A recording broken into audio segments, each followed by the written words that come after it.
Welcome to this episode of the Think Wildlife podcast. Today I speak to Tanushree Srivastava, who is the manager and head of the Western Himalayan Mountain Ungulate project at the Wildlife Trust of India. Today we talk about the conservation of the mārkhor, a large ungulate species which is the national animal of Pakistan. We talk about the threats faced by mārkhors and mountain ungulates in general, and what the Wildlife Trust of India is doing to conserve the species. To learn more about the project, you can visit the Wildlife Trust of India's website below in the description. And if you do like this episode, don't forget to subscribe and share. So welcome, Tanushree. It's a pleasure to have you on the podcast here today. Thanks a lot, Anish. Even it's a pleasure for me as well to be here and talking to you. So today we'll be talking about the mārkhor. So could you just talk about what the mārkhor is and what makes it so special? So I would not say that only mārkhor is special. Of course, all the ungulates and in that case, all the wildlife and all the species are special for the roles they are playing in the ecosystem. But yeah, mārkhor is a special ungulate because it is known to be as one of the largest wild goat in the world. And it is one of the caprids, and the caprids are highly specialized to survive in extreme environments like mountains and other subarctic regions. So of course it is a special species. Where are the mārkhors found and what are their conservation status? So mārkhor is distributed in the Central Asia, including India, Pakistan, Afghanistan, Uzbekistan, Turkmenistan, and Tajikistan. In India, you find this subspecies called flare-horned subspecies of mārkhor, which is also known as Kashmir or Pir Panjal Markhor. And in India, it occurs only in the Union Territory of Jammu and Kashmir.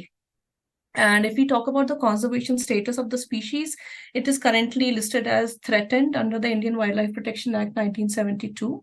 And the population of around 250 to 300 individuals exist in the Kashmir Himalaya, which is mostly fragmented and scattered. Even though there have been 4 protected areas in the region for this. 2 viable populations of mārkhor have been known to exist in the region. So one larger population of around 180 to 200 individuals is in the Kazinag range, which is the North Kashmir, and another smaller population of around 30 to 50 individuals have been reported in the Pir Panjal range, which comes in the South Kashmir. Kazinag population has been doing okay as of now, has increased a bit, but there are little bit issues with the Pir Panjal population, and it has shown a declining trend in the valley in the recent decade. Yeah, so that's the status, basically. So one of the key threats to the mārkhor and most ungulates in the Himalayas is posed by livestock. So can you explain how so? Yeah, so livestock grazing is a big problem, although there are other threats as well, like infrastructure building, infrastructural developments, and other stuff.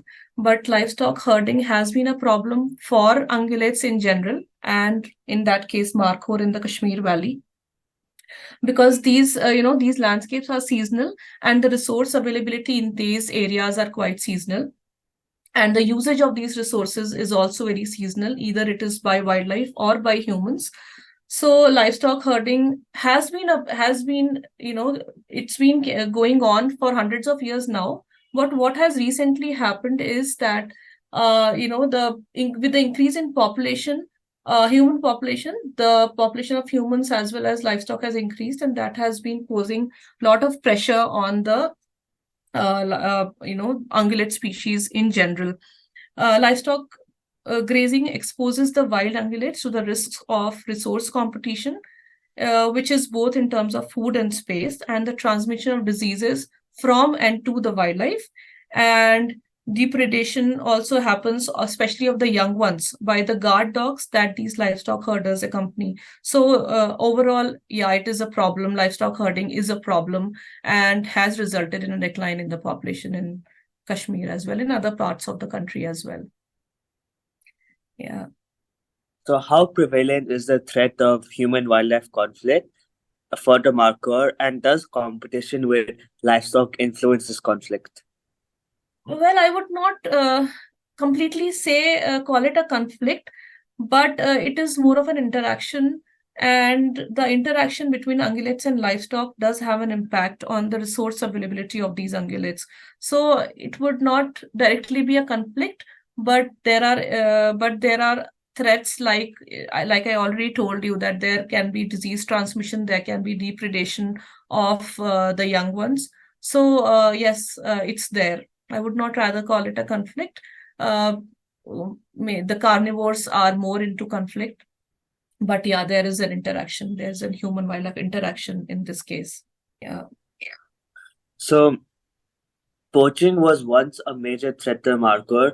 Why is this the case, and what is the Wildlife Trust of India doing to counter the poaching of the markhor? So yeah, poaching has been actually a great threat to larger ungulates, including Markhor and Hangul. This is mostly because of their larger body size, including their horns and antlers. Especially the males have been more vulnerable to hunting and poaching practices. And also the seasonal migration of these ungulates to the wintering grounds, which is towards the lower elevation, brings them more close to the human habitations, which further exposes them to the risk of poaching and hunting. So if we talk about what WTI has been doing to counter poaching, as of now, what we have been trying to do is to increase vigilance and more efficient patrolling in these areas, which are closer to the protected areas. This is being done in very close collaboration with the Department of Wildlife Protection, Jammu and Kashmir, and the local communities inhabiting these areas. So what we have done is we have identified local youths from the local communities which are passionate about and they want to do something for wildlife conservation. So we have identified these youths and we have formed groups of these people, which are known as Markhor watchers, and we regularly train them and equip them with field gears and other stuff that is required for patrolling. So these groups keep patrolling in these protected areas and try to inform us as well as the department with any illegal activity happening in these areas. Also, because as I told you that during the winter season, these all the wild ungulates actually migrate to the lower elevations, and that is a time when more hunting and poaching is expected in a lot of these areas. So what we have been doing in the past few years, that there are some local people that have licensed guns. So what we do is, with the help of the Department of Wildlife Protection and with the Superintendent of Police in North Kashmir, we have been trying to seize these licensed guns, at least for the during the winter season, so that so as to avoid any such cases being done by the local communities. Although it's not very prominent, but just to make sure that at least the local communities are not practicing this thing. Yeah. So, is climate change a major threat to markhor, and if so, how? Well, this has not specifically been studied for Markhor, but climate change in general is known to impact the mountain ungulates from its impact on plant phenology. So the mountain ungulates are known to time their reproduction as well as seasonal migration with the plant phenology. For example, the females time the most energy expensive phase, like birthing of their young ones or the lactation, with the peak in forage availability, and the males time their mating, especially when they are in the best of their body conditions. So such relationships have not been studied in detail in Markhor, but many studies in the higher latitudes do suggest that these relationships will be impacted adversely if the climate change has impacts on plant phenology. So there are studies that suggest that there can be a mismatch in the peak in availability of forage and these timings when these ungulates give birth to young ones. So if there is a mismatch in these two phases, there can be an effect on the recruitment to the population. So in that case, yes, but right now we are not in a very good condition to assess this because we lack that baseline data of these relationships. So in future, it will be good if detailed studies on altitudinal migration, reproduction, and relationships of plant phenology will be carried out so that this baseline can be compared to assess the impacts of climate change in future. What about free-ranging dogs? Are they a major threat? Well, yes, free-ranging dogs are a major threat, especially to the female markhor and their kids. In WTI itself, we have studied this and we have found that the female markhor are actually using suboptimal habitats to avoid predation risk by the dogs. The dogs do predate on the fawns of many other ungulates, including markhor and hangul. And even if they are not predating them, they cause stress in these ungulates by just chasing them. And this also has an impact on the reproductive physiology of these ungulates. So yes, dogs are a threat in this case as well as for other ungulates throughout the mountain ecosystems. So, could you talk a bit more about WTI's Markhor Recovery Program? Yeah, so WTI has been working on various aspects of markhor conservation and recovery for the past 2 decades now.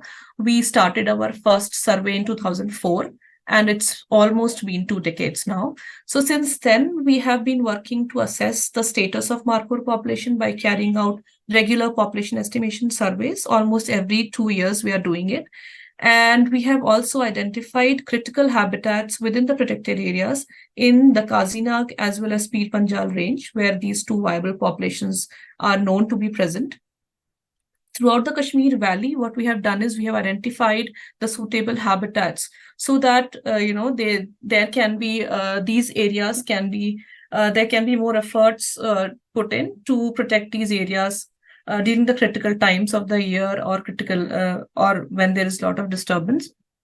Also, based on WTI's work and assistance, in 2007, the Kazinag National Park was notified, and it was notified by combining the Limber and Lachipura Wildlife Sanctuaries with the Naganari Conservation Reserve. And later on, there was another wildlife sanctuary notified, which is a Tatakuti Wildlife Sanctuary, which comes in the South Kashmir and is very adjacent to the Hirpura Wildlife Sanctuary. So there has been notification of these PAs with assistance with the WTI's work. Very recently this year, what we have done is we have again estimated the markhor population, and we have used the double observer method, which is suggested to be very robust in estimating mountain ungulate populations in difficult terrains like the Himalaya. Very importantly, we have been working with the local communities, the migratory herder communities, which use the PAs in different times of the year, which live in the peripheral villages of these protected areas. The herder communities are mostly Gujjars and Bakarwals, who visit the PAs during the summer season. And we are trying to make them more aware of markhor as well as wildlife conservation in general. We have also been trying to converge a lot of government schemes to these people, like the conversion of NRLM scheme where the gas cylinders were provided to these herders so that there is a little bit reduction in their dependency on fuel wood from the forest. We also provided them with some solar lights, which can again help them in their reducing their dependency in the forest. We also have very recently started promoting ecotourism in the Kazinag range, where we have supported a few homestays and identified some field guides who can help in promoting ecotourism in the area. Then again, as I already told you, that we have selected the local young youths from the local communities who are patrolling in these areas and are always vigilant about any illegal activity in these areas.